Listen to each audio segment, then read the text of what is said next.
And developing tonight, growing outrage out of Virginia, where the state's Democratic Attorney General announced that the Commonwealth will no longer recognize out-of-state concealed handgun permits held by residents of 25 states, a decision made unilaterally without the state legislature. The move will impact more than 6 million legal gun owners when it goes into effect next year. Joining me now, Benson, political editor for townhall.com and a Fox News contributor, and Nomiki Konst, the founder and executive director of the Accountability Project. Welcome to you both. Hey, Merry Christmas. I'm sure. Merry Christmas to you. I'm sure we're going to see a spirited debate from the two of you on this one. Nomiki, I'll start out with the anger that we're seeing from the Republicans and supporters of the Second Amendment.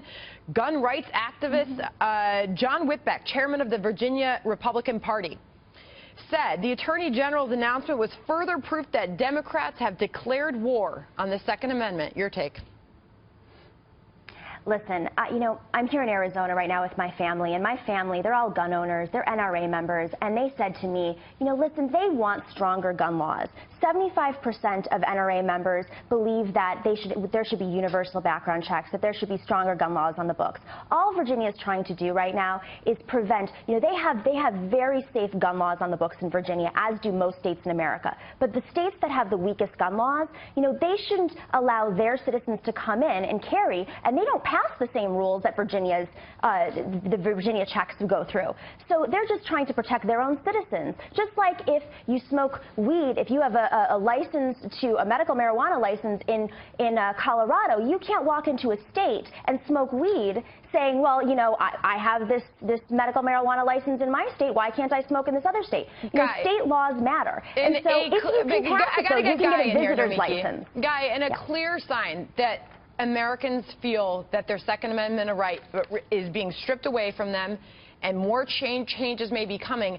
This holiday season, I'm on the Fox Business Network all day long, and we have been consistently reporting a spike in gun sales in this country. A lot of people are going to be opening up a gun underneath their Christmas tree. Yeah, it's not just gun sales, it's also polling on these issues. And look, I'm actually a Virginia resident. I vote in the state of Virginia.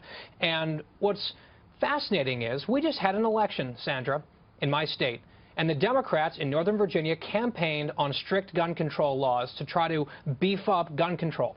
And guess what? They lost. They failed to regain the state Senate despite this entire push that they put together. And so now that they've lost, now that they've had a failed attempt to convince voters, what are they doing? They're having the state attorney general, a Democrat, impose this agenda by fiat. Now, apparently he's within his legal rights and his authority to do so, but it's just interesting because the Democrats tried to persuade Virginians this is what ought to be done. Virginians disagreed. They're doing it anyway. And they didn't want it, and they're still doing it anyway, Nomiki. And at the same time, that state attorney general is saying that this is what the state and this is what the people want. This is all about the Virginia law. They're just saying that people who come from different states and who are abiding by their own laws have to follow Virginia law. And if they pass the Virginia law, they can have a visitor's license. Now, if we want to talk about politics here, let's talk about how the NRA spends $30 million a year lobbying the legislatures in these states. And in the states with the weakest gun laws, you have the most gun violence. And that is brought to you by gun manufacturers who aren't representing NRA members, who aren't representing the people who want safe gun laws in the books. They want to make sure that there are loopholes for felons, convicts, rapists, murderers, illegal immigrants to come and purchase guns, and terrorists. So if the NRA really cared about its members, maybe they should look at their polls rather than gun manufacturers who are making money off of tragedy. Let's move forward.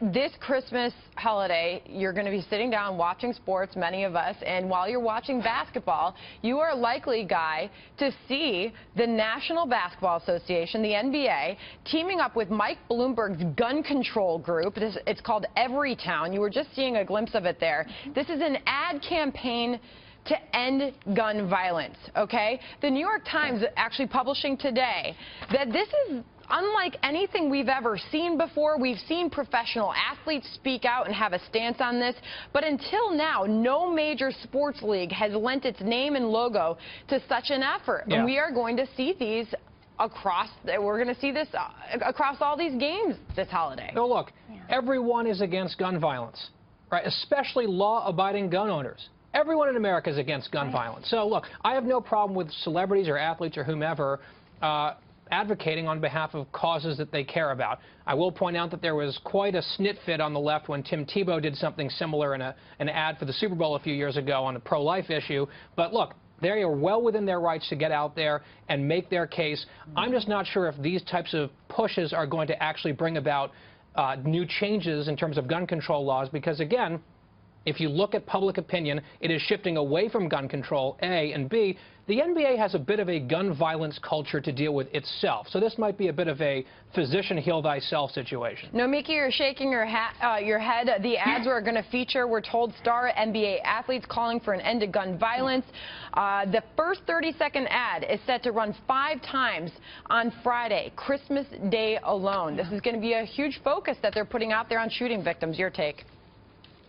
Yeah, and a lot of these NBA players come from communities where there's gun violence and have had family members as victims. So I think those messages are very powerful, especially to Americans who do want sensible gun laws. And you know, to go back to Guy's point here, that's absolutely untrue. The polls are saying that gun owners want sensible gun laws. They don't want felons to have access to these guns. They don't want these open loopholes. They don't want the lax gun laws that they have in states where there's more gun violence. So I think, you know, kudos to Everytown. You know, they're only spending $300,000 a year on messaging and lobbying compared to the $30 million a year spent by the gun manufacturers and lobbying Congress. And that's why we're not having any action. You know, nothing's changing because lawmakers are being bought and sold. Every time there's a tragedy, you have the NRA they're going out there putting ads out to buy guns, and they're stomping into their legislator's office to get looser gun laws. And that's the problem. They're not representing their members. You're ignoring the Constitution and the will of the people. Legal gun owners fear that their rights are going to be stripped away. It's the illegal gun owners that we are concerned about, and the concern is that new laws They don't follow the law. That's the point. All right, guys, thank you very much for both joining us tonight. Thank you. Thank you so much.